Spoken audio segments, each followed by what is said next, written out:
కొత్త చీఫ్లు ఎవరు? Tea BJP, tea కాంగ్రెస్లో ఉత్కంఠ. ఢిల్లీ స్థాయిలో రెండు పార్టీల్లో చర్చలు. రాష్ట్ర నేతల నుంచి అభిప్రాయ సేకరణ. హస్తంలో ఎవరికి ఛాన్స్ అంటూ కాషాయ పార్టీ ఆరా. బీజేపీలో అవకాశం ఎవరికనే విషయంపై కాంగ్రెస్ ఫోకస్. సంస్థాగత మార్పులపై పోటాపోటీ వ్యూహాలు, ఒకదానిపై మరోటి పైచేయి సాధించాలని పట్టు. అక్కడ మావోడవుతాడా, ఈడ మావోడవుతాడా, ఈడోడు ఆడికి సాయం చేస్తాడా, వాడోడు వీడికి సాయం చేస్తాడా అనే ఉద్దేశాన ఎవరైతే బాగుంటుంది అనేటువంటిది కాంగ్రెస్ వాళ్ళు బీజేపీ మీద, బీజేపీ వాళ్ళు కాంగ్రెస్ వాళ్ళ మీద మంచి లైమ్ లైట్లో డిస్కషన్స్ అయితే పెట్టుకుంటా ఉన్నారు రెండు పార్టీ ఆఫీసుల్లో. అండ్ ఇంకోటి ఏంటంటే ఈ స్టేట్లో ఆ గాంధీ భవన్ ఏడున్నదో దాని పక్కనే బీజేపీ భవన్ కూడా ఉన్నది. Matter of couple of metres అంతే. రోడ్డుకు రైట్ సైడ్ గాంధీ భవన్ ఉంటే రోడ్డుకు left side BJP party office ఉంటుంది. బీజేపీ కాంగ్రెస్ రాష్ట్ర అధ్యక్షుల నియామకంపై ఉత్కంఠ కొనసాగుతున్నది. వీరి నియామకంపై ఇప్పటికే ఢిల్లీ స్థాయిలో కసరత్తు జరుగుతున్నది. ఇందుకు సంబంధించి రాష్ట్రంలోని పార్టీ నేతల నుంచి అభిప్రాయాలు సేకరిస్తున్నారు. బీసీ సామాజిక వర్గానికి చెందిన నేతకే బీజేపీ బాధ్యతలు అప్పగిస్తుందని పార్టీలో జనరల్ టాక్ వినిపిస్తున్నది. అదే సమయంలో కాంగ్రెస్లో సైతం సీఎంగా రెడ్డి సామాజిక వర్గానికి చెందిన వ్యక్తి ఉన్నందున పీసీసీ చీఫ్ బాధ్యతలు బీసీ సామాజిక వర్గానికి చెందిన వారికి అప్పగించాలని ఏఐసీసీపై రాష్ట్ర నాయకుల ఒత్తిడి పెరుగుతున్నది అంటూ చూస్తున్నాం. 3వ పేజీలో డీటెయిల్గా రాశారు కదా. సాధారణంగా ఎన్నికల సమయంలో ప్రత్యర్థి పార్టీల మధ్య అభ్యర్థి ఎవరైనా ఉత్కంఠ ఉంటుంది. ఆయా పార్టీలు ఎవరిని ఖరారు చేస్తాయని ఎదురు చూస్తూ ఉంటాయి. దానికి తగినట్టుగా ధీటైన అభ్యర్థిని నిలబెట్టాలని భావిస్తుంటాయి. కానీ ఇప్పుడు రెండు జాతీయ పార్టీలైన కాంగ్రెస్, బీజేపీలకు రాష్ట్ర స్థాయిలో నాయకత్వాన్ని మార్చడంపై ఆసక్తి నెలకొన్నది. పీసీసీ చీఫ్గా ఉన్న రేవంత్ రెడ్డి ముఖ్యమంత్రి కావడంతో కొత్త చీఫ్ రావాల్సిన అవసరం ఏర్పడింది. బీజేపీలో సైతం ప్రస్తుతం స్టేట్ చీఫ్గా ఉన్న కిషన్ రెడ్డి కేంద్ర మంత్రి కావడంతో కొత్త నాయకుడు రావడం అనివార్యమైంది.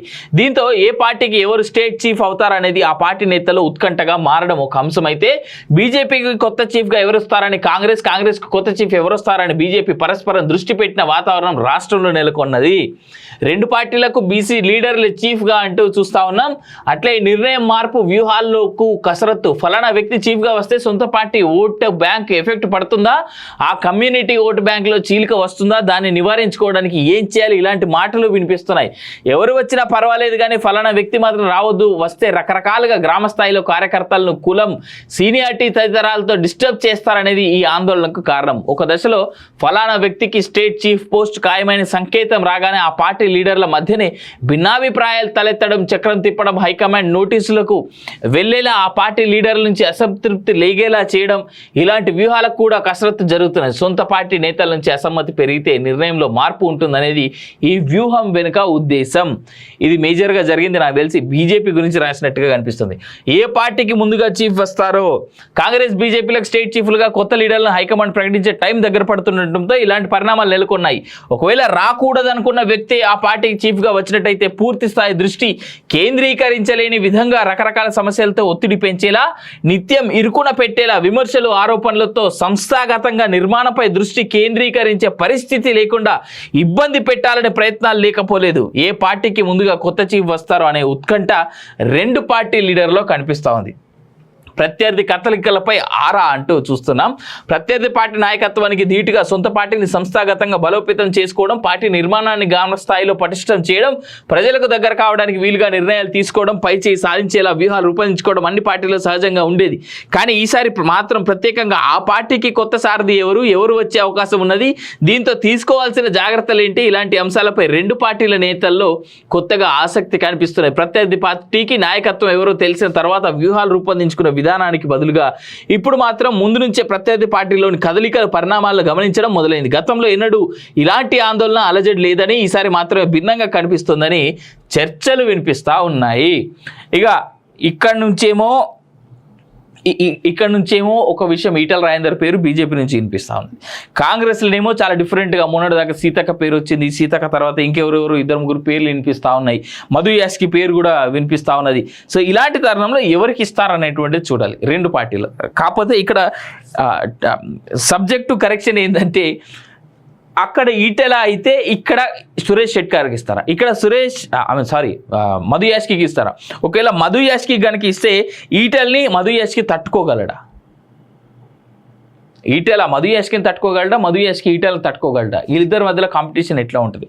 సరే, ఇది నార్మల్ వైజ్లో. అయితే ఇంకో విషయం ఏం కనిపిస్తూ ఉన్నదంటే, ఒకవేళ బీసీలకి రాజ్యాధికారం దిశగా రెండు పార్టీలు మేము బీసీలు అనేటువంటి మాట మాట్లాడుతున్నటువంటి తరుణంలో ఒకవేళ బీసీ లీడర్లను గనక ఏమని ఒక బీసీ లీడర్ని గనక బీసీ నాయకుడిని గనక పార్టీ చీఫ్గా అనౌన్స్ చేస్తే ఇప్పుడు ఆ బీసీ కమ్యూనిటీ ఎంత బ్రేక్ తీసుకురాగలం, బీసీ కమ్యూనిటీలో ఉన్నటువంటి వాళ్ళందరినీ మన వైపు తిప్పుకోగలమా లేదా అనేటువంటి చర్చ కూడా చాలా బలంగా ఉన్నది. అయితే ఇంకొక అంశంలో రెండు పార్టీలు వర్కౌట్ చేస్తున్నది ఏంటంటే, ఒకవేళ రెండు పార్టీలు బీసీ లీడర్కే కనుక అవకాశం ఇస్తే ఆ బీసీ లీడర్లు బీసీ కమ్యూనిటీని బ్రేక్ చేసి ఎంత మేర కంప్లీట్ పాజిటివ్గా ఆ పార్టీ వైపు తీసుకొస్తారనేటువంటి చూడాలి.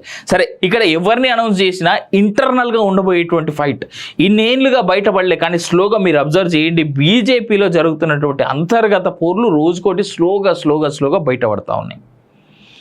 పార్లమెంట్ ఎలక్షన్ సందర్భంలో రాజాసింగ్ మాధవీలతకు చేయని సపోర్ట్ అయినా, అదే కాకుండా కేవలం ఈసారి పార్లమెంట్ ఎలక్షన్స్లో లాస్ట్ అసెంబ్లీలో కనీసం ఆయన కూడా కనిపించలే, కానీ ఈసారి కనబడ్డాడు. ఈసారి పార్లమెంట్ ఎలక్షన్స్లో బీజేపీకి సంబంధించినటువంటి సీనియర్ లీడర్ లక్ష్మణ్, ప్రస్తుత ఎంపీ ఎవరైతే ఉన్నారో లక్ష్మణ్ తప్ప ఈసారి పార్లమెంట్ ఎన్నికల్లో ఇన్ఛార్జీలు ఎవరు కూడా పార్టీ ఆఫీస్లో లేరు.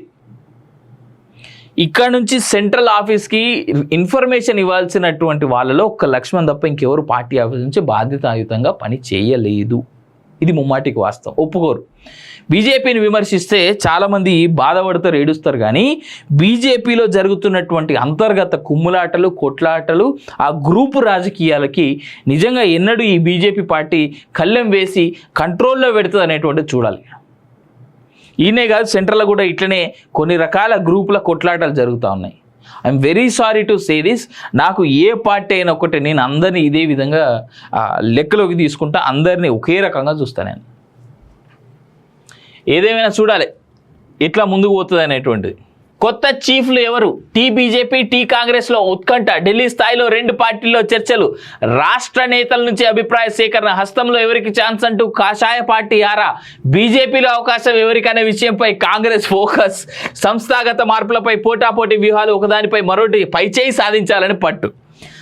అక్కడ మావోడవుతాడా, ఈడ మావోడవుతాడా, ఈడోడు ఆడికి సాయం చేస్తాడా, వాడోడు వీడికి సాయం చేస్తాడా అనే ఉద్దేశాన ఎవరైతే బాగుంటుంది అనేటువంటిది కాంగ్రెస్ వాళ్ళు బీజేపీ మీద, బీజేపీ వాళ్ళు కాంగ్రెస్ వాళ్ళ మీద మంచి లైమ్ లైట్లో డిస్కషన్స్ అయితే పెట్టుకుంటా ఉన్నారు రెండు పార్టీ ఆఫీసుల్లో.